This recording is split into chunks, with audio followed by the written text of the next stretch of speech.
Hello guys, welcome to my YouTube channel maths with Harish Bisht. Guys, class 11th का chapter 1 लेकर आया हूँ और आज का मेरा वीडियो है इनफाइनाइट सेट पर।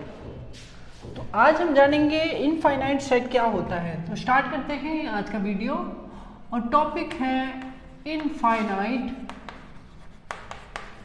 सेट अर्थात अशांत समुच्चय। इसे अगर हिंदी माध्यम में कहें तो कहेंगे अशांत समुच्चय। तो बच्चों, अशांत समुच्चय क्या होता है इसे हम एक उदाहरण से समझने का प्रयास करेंगे। ओके, मैंने एक एग्जाम्पल ले लिया। Let example first. Okay, example first ले लिया। लेट जी, मान लिया जी कोई सेट है, जी कोई सेट है number of points on a line. ये बच्चों, ये हमारा एक सेट है, इस पर आप विचार कीजिए। क्या कहता है? कहता है कि जी कोई सेट है। जी ये जो सेट है ये एक लाइन पर स्थित पॉइंट जो होते हैं ना बच्चों, वो पॉइंट का सेट है।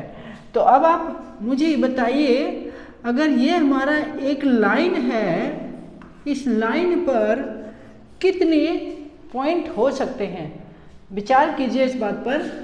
तो इस लाइन पर अगर हम मार्क करें, या मैंने ये बहुत दूर दूर मार्क किए हैं, इस तरह से आप ये पाएंगे कि एक जो लाइन होती है उसमें अनगिनत पॉइंट्स होते हैं। अनगिनत मतलब काउंटलेस। ठीक है, कोई फिक्स नंबर नहीं है, असंख्य अनगिनत पॉइंट्स इस पर होते हैं। तो बच्चों, इसका मतलब क्या हुआ कि ये इनफाइनाइट नंबर ऑफ पॉइंट्स हैं। ठीक है, इनफाइनाइट नंबर ऑफ पॉइंट्स हैं इस लाइन पर, तो इसलिए इस सेट को इनफाइनाइट कहा जाएगा।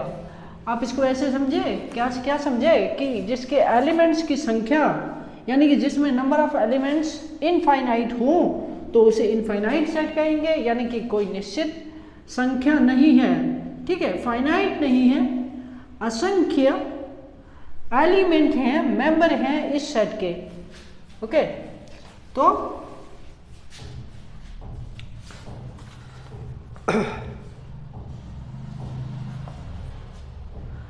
इसको अगर हम जैसा मैंने आपको लाइन से एक्सप्लेन किया, अगर मैं लिखूं नंबर ऑफ एलिमेंट्स,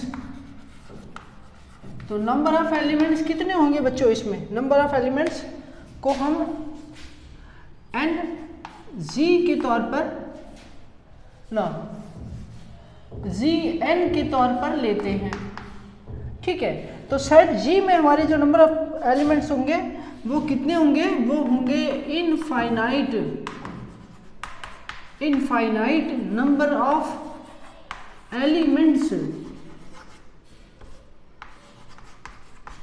ओके बच्चों, हमने उस लाइन के आधार पर हमने ये नतीजा निकाला कि इसमें जो नंबर ऑफ एलिमेंट्स होंगे वो इनफाइनाइट नंबर ऑफ एलिमेंट्स होंगे। तो इसलिए ये क्या है हमारा? So infinite set. So it is a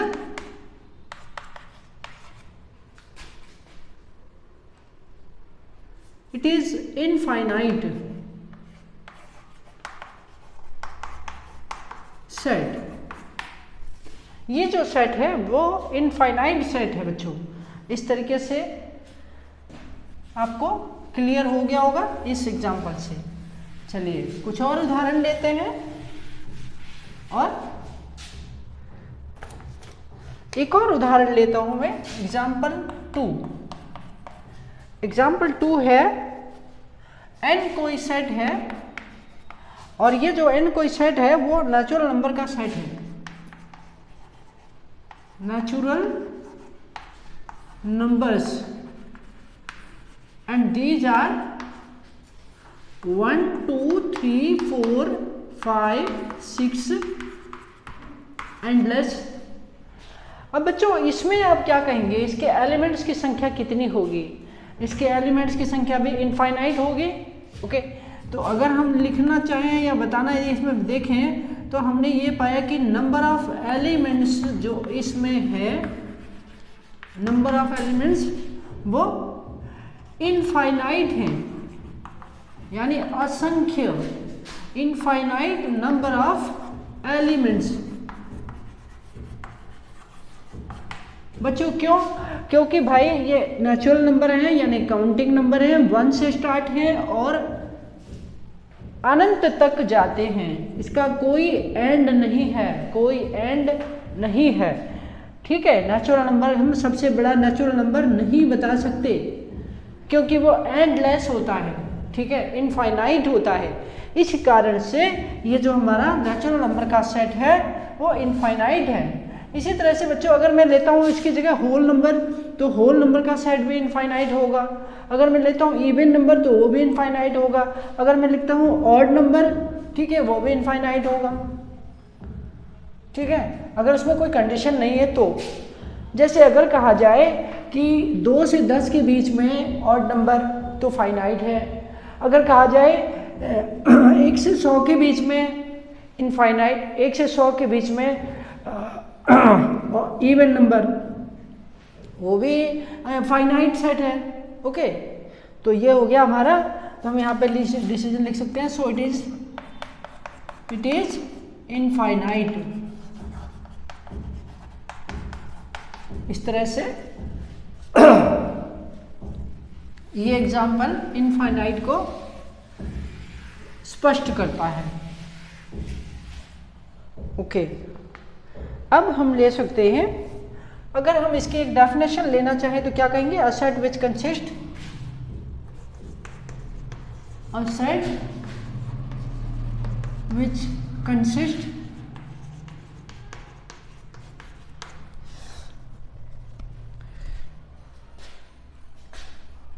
of an infinite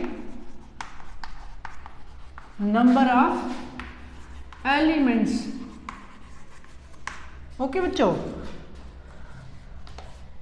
तो एक सेट जो कंसिस्ट करता है, धारण करता है इनफाइनाइट नंबर ऑफ एलिमेंट्स, तो उसे क्या कहेंगे? Is called infinite set. Infinite set, इस तरह से हम इसको डिफाइन कर सकते हैं। तो हमने जो उदाहरण लिए उसकी मदद से हमें ये डेफिनेशन समझ आती है, क्लियर होती है कि जिसमें नंबर ऑफ एलिमेंट्स हो इनफाइनाइट, वो infinite set. Okay, unlimited elements मतलब ये हुआ। तो ये हो गया हमारा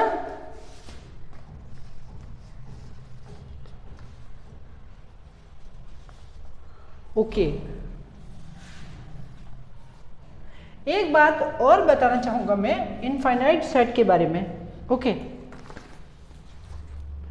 और उसे आप नोट के रूप में याद रखें। Note, that is all infinite sets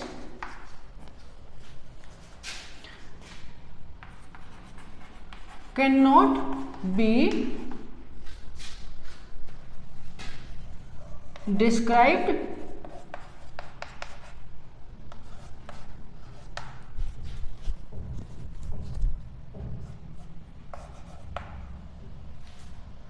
in the roster or tabular form। in the roster or tabular form.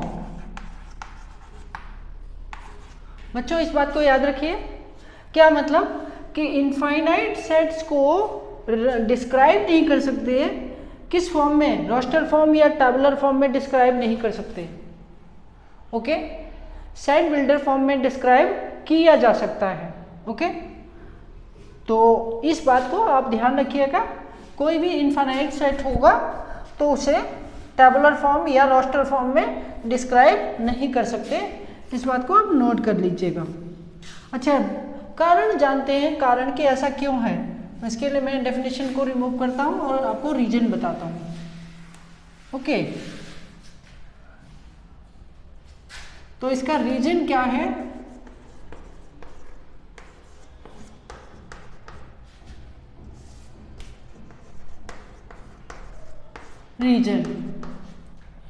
Reason ये है because the elements of this set,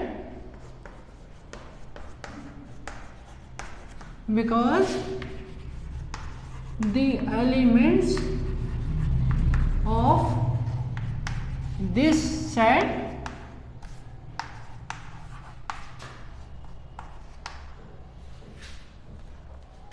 do not follow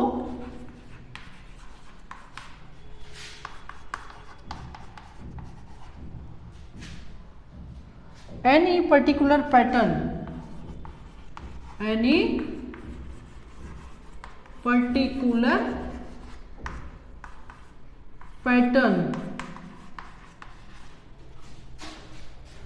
बच्चों ये है कारण। देखिए समझिएगा, मैंने ये कहा कि एक इनफाइनाइट सेट को रोस्टर फॉर्म या टेबुलर फॉर्म में डिस्क्राइब नहीं कर सकते। क्यों नहीं कर सकते? इसका जवाब इसलिए है कि because the elements of this set, इस सेट के जो एलिमेंट होते हैं उनको किसी पर्टिकुलर पैटर्न, वो कोई भी पर्टिकुलर पैटर्न जो है फॉलो नहीं करते। आपको पता है कि रोस्टर फॉर्म या टेबुलर फॉर्म में हम कुछ भी लिखते हैं कोई भी सेट को, तो वो एक पर्टिकुलर पैटर्न को फॉलो करता है, ठीक है। तो ये वो पर्टिकुलर पैटर्न को फॉलो नहीं करते, इसलिए इसको डिस्क्राइब नहीं किया जा सकता। तो ये हो गया हमारा